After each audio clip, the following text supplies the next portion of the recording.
Hi friends, my name is Bhavya Mangla. I am IATF qualified auditor doing audit for the automotive sector for the last 19 years. I'm again with a very interesting topic, that how to identify the training needs, TNI. And by the time this video will be completed, you will understand what exactly is the meaning of TNI, how to identify the training needs, what are the different challenges with respect to identifying the training needs. In case we identify the training needs, what are the benefits, what are the negative things in case we do identify it, and what are the industry challenges with respect to training need identification.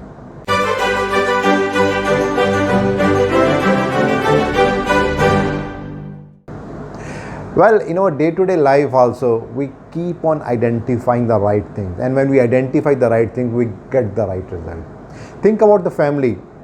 The mother, when she is cooking the food in the morning, if she decides that, okay, today I am going to prepare this particular food and everyone has to eat, there is a possibility that people may enjoy it. There is a very high possibility that the family members may not eat, or they may not eat with joy. But in case the mother asks the child what kind of food he or she is looking for, if the mother asks the father or husband that what kind of food they are looking for, or maybe the grandparents, there is a very high possibility that now whatever food is being cooked, it will be enjoyed by everyone. Something similar is important in the organization context also, because when we identify the training needs in a structured manner, in a proper defined manner, there is a very high possibility that whatever results that will come, they will be accurate to the requirement.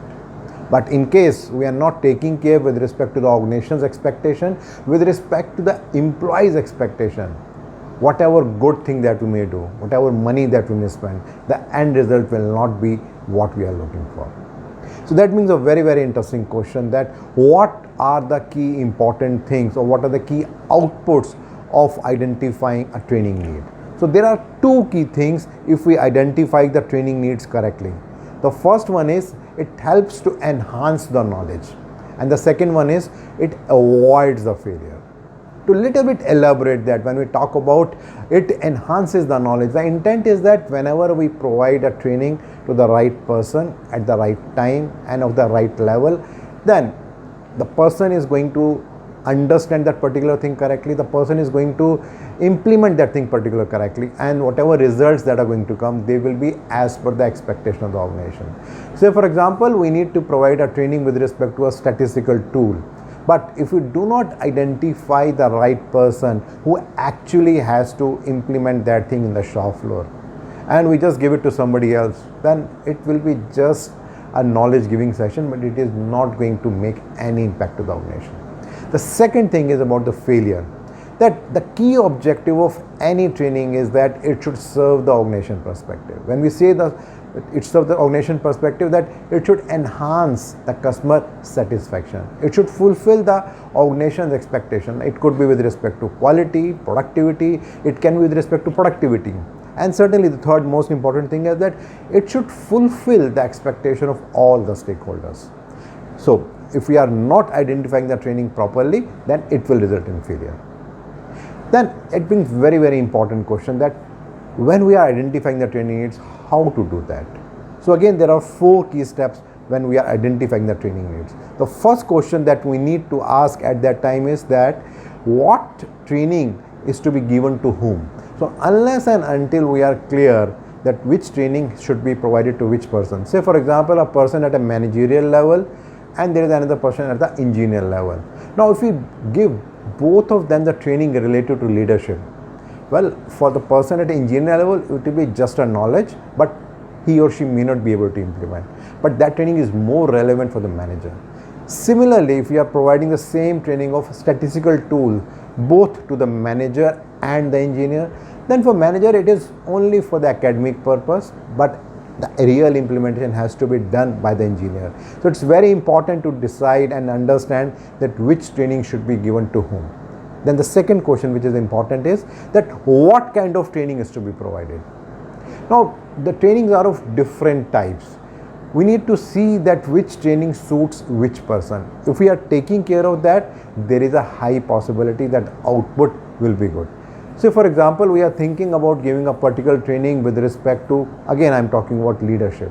Now when we are talking about leadership training, then we also need to see that what level of training that we need to give. If we are giving a training to say to a vice president, or maybe a training to journal manager, or the same training to a manager, there will be a different level of leadership training that needs to be provided. If we think that we need to give same kind of training, then there is a high possibility that whatever we are trying to get, we will not be achieving that.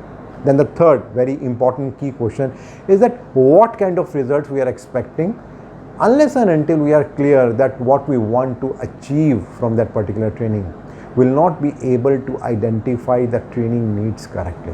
So while identifying the training needs, we should be very, very clear that what kind of results what we are expecting. And the fourth and the most important thing is that what kind of training is to be identified. Say for example, the customer is looking for CATIA software and they are providing all the drawings to you on that. But internally, the organization is deciding to give simple plain AutoCAD training. Now, we can train the person, we can train many person in AutoCAD, but whether it is going to fulfill the requirement of the organization, or it will fulfill only when we are giving training with respect to CATIA. So that's a very important question to understand and identify. Now, that brings a very, very important question, the next question. How to identify the training needs? Now, primarily there are three key ways or three key methods by which if we identify the trainings, then we can identify in a very, very effective way. The first one and the most important thing is by following the existing practices. Now each company has got their own practices of identifying the trainings. So it's important that organization should follow that. The first in that is with respect to recruitment, that at the time of recruitment, the organization try to find out that as per the job description, say for example, there are 10 things which are written there, maybe the person may be fulfilling 6 or 7. So the gap can be identified from there and then training need can be provided as per that. But it's important that job description should be updated. Then the second thing is upgrading from existing responsibility and designation. Say for example, a person is at engineer or senior engineer level and now we are upgrading that person to a manager level, or we are giving another role with respect to supply chain. Now whether that person is going to understand the supply chain role or not, unless and until we identify that gap and we fill that gap before giving that additional responsibility. And then thirdly, very common it happens in the organization is about job rotation. A person in production goes to quality, a person in quality goes to design, and like that. Nothing wrong in doing that. But before doing that, are we identifying that what kind of skill sets which will be required in the next job, and if they have been identified correctly or not. So unless and until it is being done correctly, there is a high possibility that it will lead to a failure. And the fourth thing is about annual appraisal process. Now this is another thing which is generally being followed in the industry, that every year we just identify end of the year that what exactly the present competency based on the discussion between manager and the colleague. It is also being identified that what needs to be done more so that the competency can be identified. So these are 4 ways with respect to the existing practices. Now then being the point number 2. The second point is with respect to the management expectation. Now, management also has their own expectation. They also have their own thinking that how it should be done. Say for example, the senior management goes to a trip to say Japan and they find out some very good practices with respect to quality circle, Kaizen, Kanban, 5S. Now they want to implement all that. So there will be many things, many new trainings that will be identified based on the management direction, and then organization needs to see that what needs to be done with respect to that. And the third one is with respect to developing a culture in the organization. Now the organization thinks that there should be a culture of safety in the organization. Now it's not going to happen in 1 training or 2 training. It has to be done, it has to be inculcated day in, day out. So unless and until it is being done every day, it is not going to make the difference. And something similar is with respect to quality, that they want the people should feel about quality in each and everything, whatever they are doing. So it's not 1 training or 2 trainings, but it has to be multiple training which needs to be given with respect to that. Then brings the next very important point. How to know that whether the training need identification is appropriate or not. So first and the most important thing is cost of poor quality. So if By identifying the training and delivering the training, it is reducing our cost of poor quality. We can say that yes, training is effective. If it is reducing the internal rejection, external rejection, customer rejection, if it is improving the profitability, if it is increasing the business share, only then we can say that yes, it is serving the purpose, otherwise nothing. And last, talking about some of the industry challenges. How often it happens that whenever there is a job rotation or there is increase in responsibility, the training needs are identified before the gap is fulfilled, only then we transfer that person to the new role. The second important thing is, it's a very, very common practice in industry that generally the HR person prepares a list of trainings and that the same list is transferred to all the people in the organization and they need to tick that which training they are looking for. Many times it happens that the training list is never updated and the same list goes on for years and years.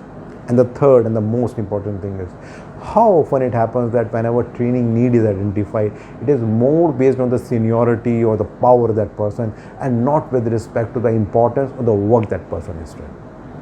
So if I do a summary, I talked about what exactly is training need identification, what are the implications if we don't identify the training needs correctly, how to identify the training needs, what are the benefits that we can get if we identify the training needs correctly, and what are the industry challenges.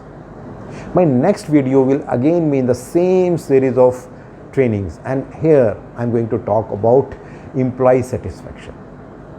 Well, regularly I'm getting a lot of feedback from your side and they're helping me to understand your expectation. So please do continue that.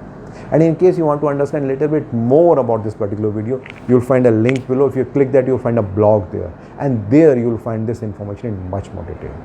And in case you think that these kind of videos and blogs are useful, you can always share with your friends and colleagues, and you can subscribe to my YouTube channel and my website bhavyamangla.com. Thank you.